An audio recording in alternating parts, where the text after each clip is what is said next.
দয়াল নবীজির মহব্বত নিয়ে সুন্নিয়তের ব্যানারে ঐক্য হয়েছে এবং ঐক্য হওয়ার জন্য আহ্বান করেন। এটা আমাদের জন্য ঐক্যের একটা অন্যতম মাইল ফলক। প্রিয় দর্শক শ্রোতা, আপনাদের সবাইকে এটাই বলতে চাচ্ছি, এই স্লোগান সমস্ত সুন্নি জনতার স্লোগান, সমস্ত সুন্নি পীর মাশায়েখ আশিকে রাসূল দয়াল নবীজির প্রেমিক যারা, সকলের স্লোগান হলো পীর যার যার সুন্নিয়ত সবার। অর্থাৎ যে যে পীরের মুরিদ সে তার পীরকে মানবে, কিন্তু সুন্নি আকীদায় সবাই এক থাকবে। এটাই হলো এই স্লোগানের মূল মন্ত্র। তো কিছুদিন আগে বাংলাদেশের জনৈক এক শায়েখ, তিনি ইতিপূর্বে সুন্নি পরিচয় দিয়েছেন, ইদানিং আমরা দেখতেছি উনি বাতেল নজদি গোষ্ঠীদের সাথে আতাত করেছেন, যেটা আপনারা দিবালোকের নেই দেখতেছেন। তিনি এই স্লোগানটাকে বেদাতীদের স্লোগান বলে আখ্যায়িত করলেন। আমি এই বক্তব্যের তীব্র নিন্দা জানাচ্ছি। শায়েখ নুরুল ইসলাম ফারুকী রহমাতুল্লাহ আলাইহিকে এই বক্তা নিজেও শ্রদ্ধা করত এবং ফারুকী সাহেবের জানাজার মধ্যে নিজে শরিক হয়েছে। তিনার নামের সাথে রহমাতুল্লাহ আলাই বলেছে। সুন্নি জামাতের একজন বড় শায়েখ হিসেবে আল্লামা ফারুকী রহিমাহুল্লাহকে তিনিও সম্মান করতেন।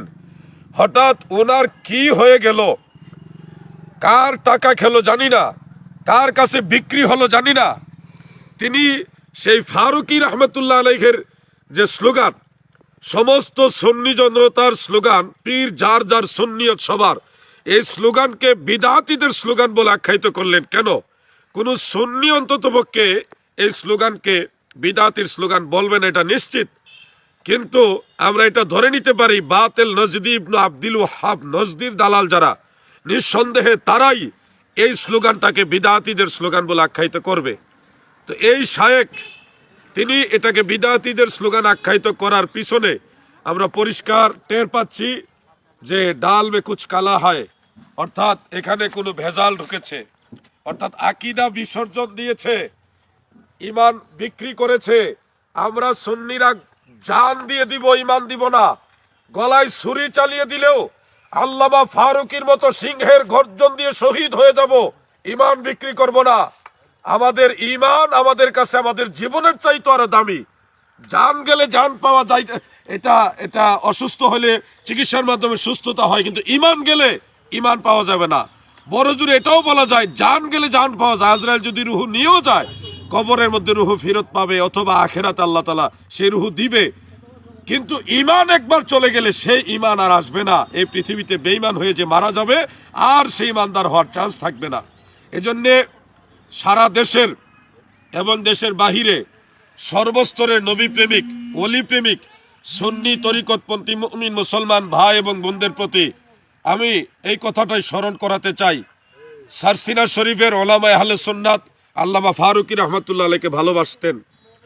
ফুলতলি দরবার শরীফ আল্লামা শামসুল উলামা ফুলতলি সাহেব কিবলা রহমাতুল্লাহ আলাইহির ভক্ত আশিকিন ওনারাও আল্লামা ফারুকী রহমাতুল্লাহ আলাইহিকে ভালোবাসতেন। জৈনপুরের অসংখ্য ভক্ত মুরিদানরা আল্লামা ফারুকী রহমাতুল্লাহ আলাইহিকে ভালোবাসেন। এমনকি ফুরফুরা, বিশ্ব জাকের মঞ্জিল, মসলকে আলা হজরত, সারা পৃথিবীর সমস্ত সুন্নিরা আল্লামা ফারুকী রহমাতুল্লাহ আলাইহিকে ভালোবাসে। এমনকি এই শায়েখ যিনি এটাকে বিদআতীদের স্লোগান বলে আখ্যায়িত করলেন, তিনিও কিন্তু ফারুকী সাহেবকে ভালোবাসতেন। তো হঠাৎ করে উনি আজকে সেই ফারুকী সাহেবের মুখনিসৃত বাণী পীর যার যার সুন্নিয়ত সবার, এই স্লোগানকে উনি বিদআতীদের স্লোগান বলে আখ্যায়িত করলেন। এখানে বোঝা যাচ্ছে এখানে কিছু একটা হয়েছে। দেশবাসী আপনারা সতর্ক থাকবেন, সমস্ত সুন্নিরা সতর্ক থাকবেন, কারণ নজদি বাহিনীরা চতুর্দিক থেকে ঐক্যবদ্ধভাবে সুন্নিদের উপরে ইমান ধ্বংসের জন্য আক্রমণ চালাচ্ছে, চেষ্টা করছে। আপনারা ঐক্যবদ্ধ থাকবেন। আমরা আর অনৈক্য চাই না।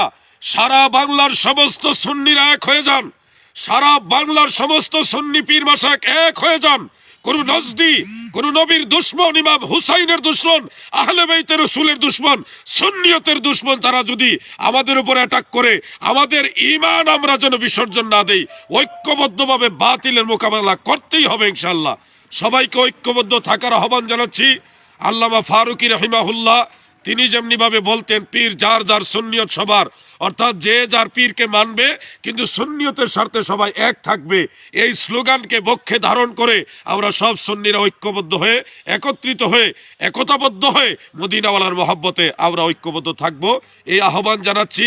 আর মদের বোতলে মধুর লেবেল, অর্থাৎ ওয়াহাবিদের দালালরা যারা সুন্নিয়তের লেবেল লাগিয়ে আমাদেরকে ধোঁকা দেওয়ার চেষ্টা করে, এ সমস্ত নজদির দালালদের কাছ থেকে সতর্ক থাকবেন, আর না হয় আপনারা নিজেরাই ক্ষতিগ্রস্ত হবেন।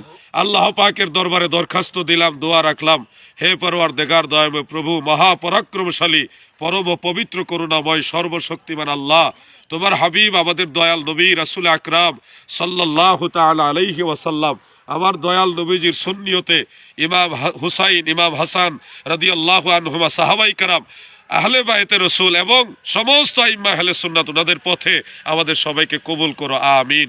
সবার কাছ থেকে দোয়া চেয়ে বিদায় নিলাম। আসসালামু আলাইকুম ওয়া রাহমাতুল্লাহি ওয়া বারাকাতুহু।